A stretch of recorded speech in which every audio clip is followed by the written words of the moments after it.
which was illegal after the ACLU fought it, and it was proven that it was illegal. But by that time, so many people just got up and left their place. You want people to hear what she said. You don't want to hear that? Not from you, because you're going to twist it. You say stuff, but you don't want to talk to me. I don't. So you don't want to help your page go viral? Okay, why don't you tell me? Why don't you tell me? Because, well, look at you. You flip a finger, you know. Because you know what? You're not. Do you tell me what do I do wrong? Tell me, what do I do wrong? Why you say I twist things? I twist things. I'm not talking to you on camera because that's not a conversation. Okay, I turned the camera off. Let me 1 second. So I'm here at the Venice meeting and people flipping me off. They're mad at me. They say I twist everything about the homeless people, and there's some people that call me out, and I just wonder what's going on. I don't know if you remember me, but the first time I talked to you, we were down by the Starbucks. And what I said to you at the time is I felt like your focus was not seeing the big picture. Even though everything you're filming, you're not editing it to make it look bad. No. Right? You're just focusing, right? And I feel the bigger phenomena of Venice is been narrated in a way that is communicating a danger, a scariness, that then is justifying some of the policy things that are trickling down, right? So whether intentionally or not, I believe your conversation in Venice is giving fuel to that narrative. It's making it seem like it's scarier and more dangerous than it really is, when in fact what has really happened with Venice is, if you remember in the beginning of the pandemic, the CDC told the local authorities they couldn't move homeless people, right? So every morning, if you've been here in Venice in a long time, then you might not even know this was going on because this was before your morning got started. There were always homeless here. No, I know. I've been here 30 years. Right? I've seen the homeless here. Every morning, the cops would come on with their coffee in hand and fresh from their morning briefing with morning roundups. Wake everybody up, get them to clear their tents. So it was always here. There were always a bunch of homeless, right? It's just the directive from the top that says you no longer have to move your tent, right?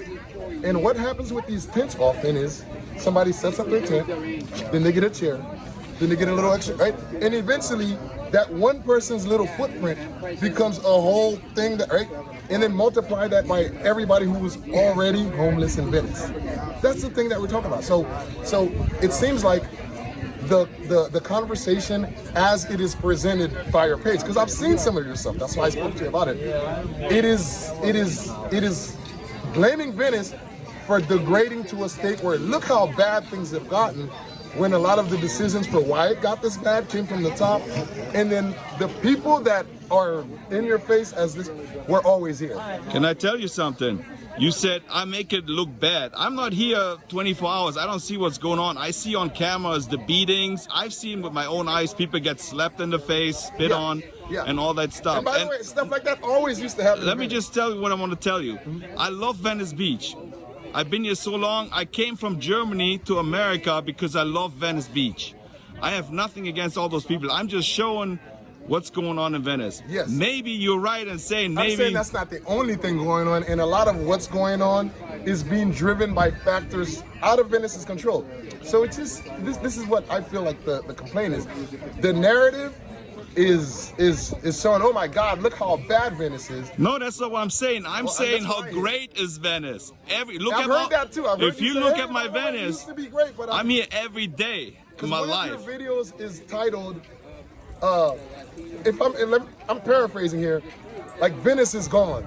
Like, look how bad Venice has become. Venice is done, right? And I feel like that kind of narrative is playing to the people that want to use how bad things have been let to get, right? That's why I explain, somebody's got a tent, and then you start seeing the footprint of that tent expand, and then you multiply that by all the people that are homeless. All of a sudden you have a park that visually looks like a rolling encampment, right? Not to mention there's policies in other parts of the city that make some of the residents here feel like Venice is becoming some sort of containment zone, right?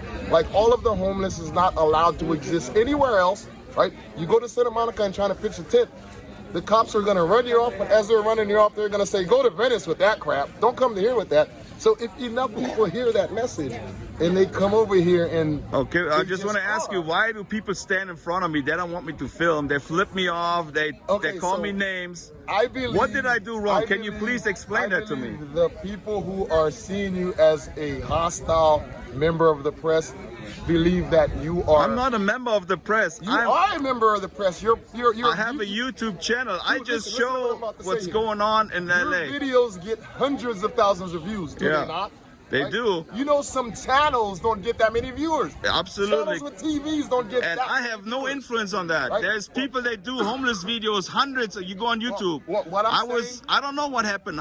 One day I'm just filming. Yeah. And it got 1.9 million views. Okay. So I didn't do nothing about it. So how is it my fault? There's big established TV stations that do programming that don't get 2 million people to watch their program, right? So I'm saying so I'm the bad person because I get views. I'm not saying you're bad. I'm saying your narrative slant is influencing the bigger conversation, and that influence from the bigger conversation is justifying an approach that, right? It's saying that now that we have this problem that looks this bad, as documented by Germany and Venice, let us have all these policies come down that address this. And all of these policies that are coming down to address what you're seeing, what we're all seeing, let me not just put it on your camera lens, does not have the heart of the Venice people behind it, right? So in other words, people in Venice are more loving and care about people more than the policies are showing. Well, that's what the lady said, you know. She said,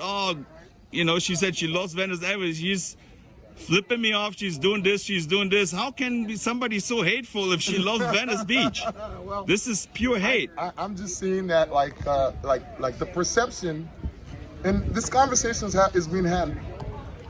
Yeah, and I remember talking to you. Yeah. The conversation is being had away from you, and I felt like it was important to have this conversation with you, right? To say that, hey, there is a lot of bad things going on, and some of it has got this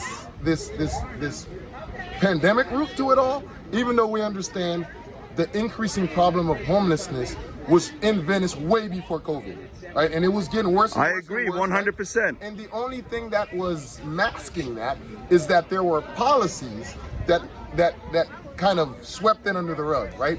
Every day when you woke up at 7:30, the homeless had been up since 6 o'clock, right? And they forced them to move their tents and pack their stuff up, or they'd get a ticket, and if you get enough tickets, you get sent to jail for the week, right? So homeless that didn't want to deal with that, didn't deal with that by complying, and then now if you look up and down the boardwalk, you no longer have to comply. So if you don't have to comply, people won't comply, right? And then as people aren't complying, what it illustrates how many people are homeless in our community, right? It's no longer under the rug, and then now policy seems to be coming out of it.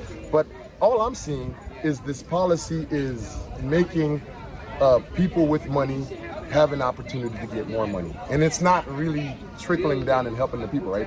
That's why we talk about stuff like Project Room Key, how much money they're spending per month on homeless, right? And then if you ask how much money you're spending per month on your housing, you'll see that the Project Room Key total is 2 or 3 times what you're paying, right? And this is all of our money being spent in this inefficient way, right? And then when it's done, the problem yet remains, right? But hundreds of millions of dollars got trickled from public to private, right? And that's the process that we're seeing. We're seeing public money going into private hands, and then they're doing the bare minimum to keep getting it. And we're saying if the community is such a community of love, if it's so open and welcoming as it's historically has been to people who are homeless, we can do better by these folks. We can do better for the homeless. Not everybody's gonna go into a house. Yeah, but they tried to do something and then they still don't want to do it. There's some people they choose. They try to give people housing in hotels. This building right here, did you hear this is a shelter right here. Okay, that building is full. There's no more rooms available, right? The reason there's no more rooms available is because it's close enough to Venice. If you offer it to people, even with the restrictions, they'll take it. So what's the restrictions?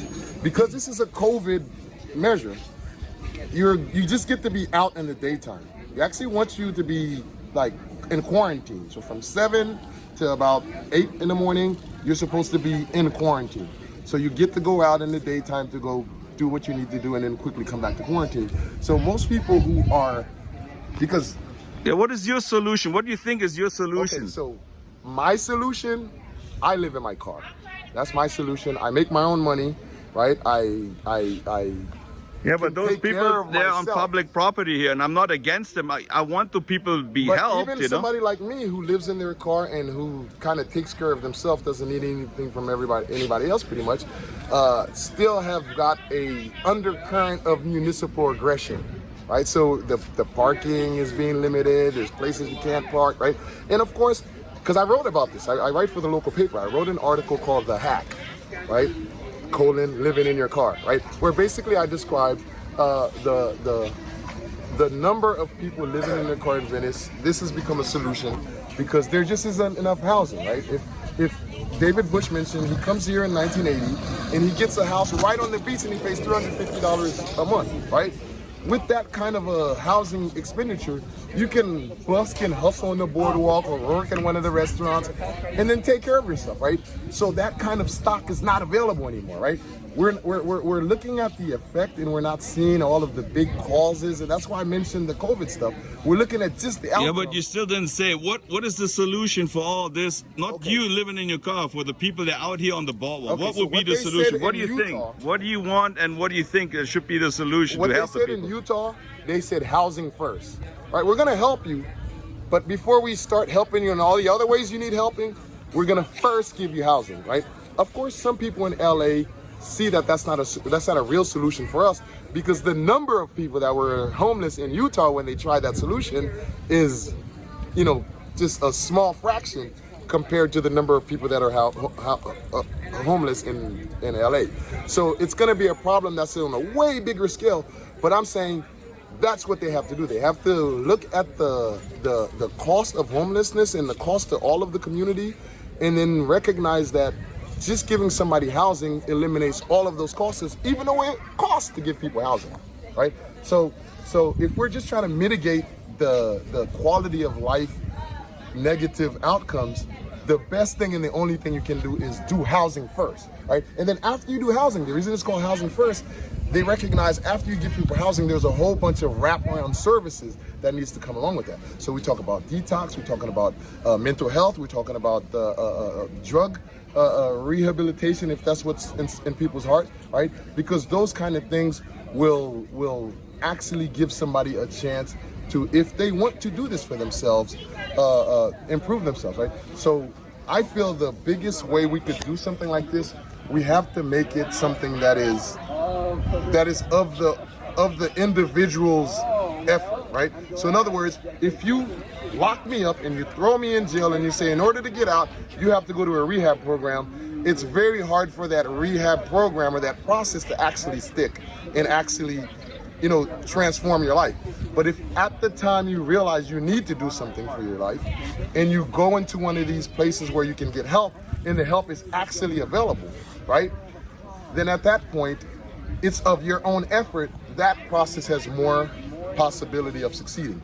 So we need to help people, but we need to help people by giving them the option to help themselves. And then when we give people the option to help themselves and they come to us, the help has to actually be available. So one of the things that I see as a problem, we have social agencies and like nonprofits like St. Joseph's and OPCC and Lhasa that they really want to help. They're coming to the homeless and they're saying, hey, I'm a social worker and I want to help you, but get in this list and wait 2 years.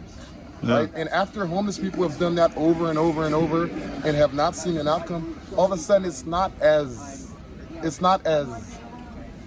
worth it to put in the effort, right? So we're saying people will put in the effort if they see an outcome at the end of it. And the biggest effort that people will be willing to put in is an effort for self-betterment. Like if I'm off drugs and I, get a job and I start cleaning up my life, the first person that benefits from this, yes, that trickles down and helps the community, but the first person that benefits from this is me, the person that now is in a better life condition. So we have to offer these possibilities, right? Because it's not for everybody, but we have to offer these possibilities to members of the community that have that heart. And then when we offer it, there's got to be enough resources and dollars and capacity behind it to actually impact and do good. Right? So that's what you're facing. I understand what I'm saying, but also one thing is what makes me I can't understand that you singled me out. Why don't you come to me and tell me in my face and say, hey, Mike. That's what I did. That's why we talked. Well, you pointed the fingers at me. You pointed the finger at the meeting right here. Yeah, and now okay. you know, why don't you say, hey, man, I don't like what you do, and tell me this right in my face. The reason I pointed that to you because I felt like she was being, because that's not my style. She was being unnecessarily aggressive towards you, and I believe observers, walker-bys, and people who don't know the heads and tails of it would probably see what the hell is wrong with this lady, right? Yeah. And I felt I had to clarify that her problem with you was she doesn't like your editorial point of view. I have the permission to put you on YouTube? I thank you for this conversation. Do put it on YouTube and. Well, thank you for talking to me and coming up to me, man. I appreciate it. Right. And by the way, it's not that, I'm against adding to the conversation. I just feel like the bigger the scope, the broader the point of view, the more you see. You know what I mean? If the point of view is too narrow, then you're not seeing everything. All right, man. Thank you very much for talking to me, man. Much love.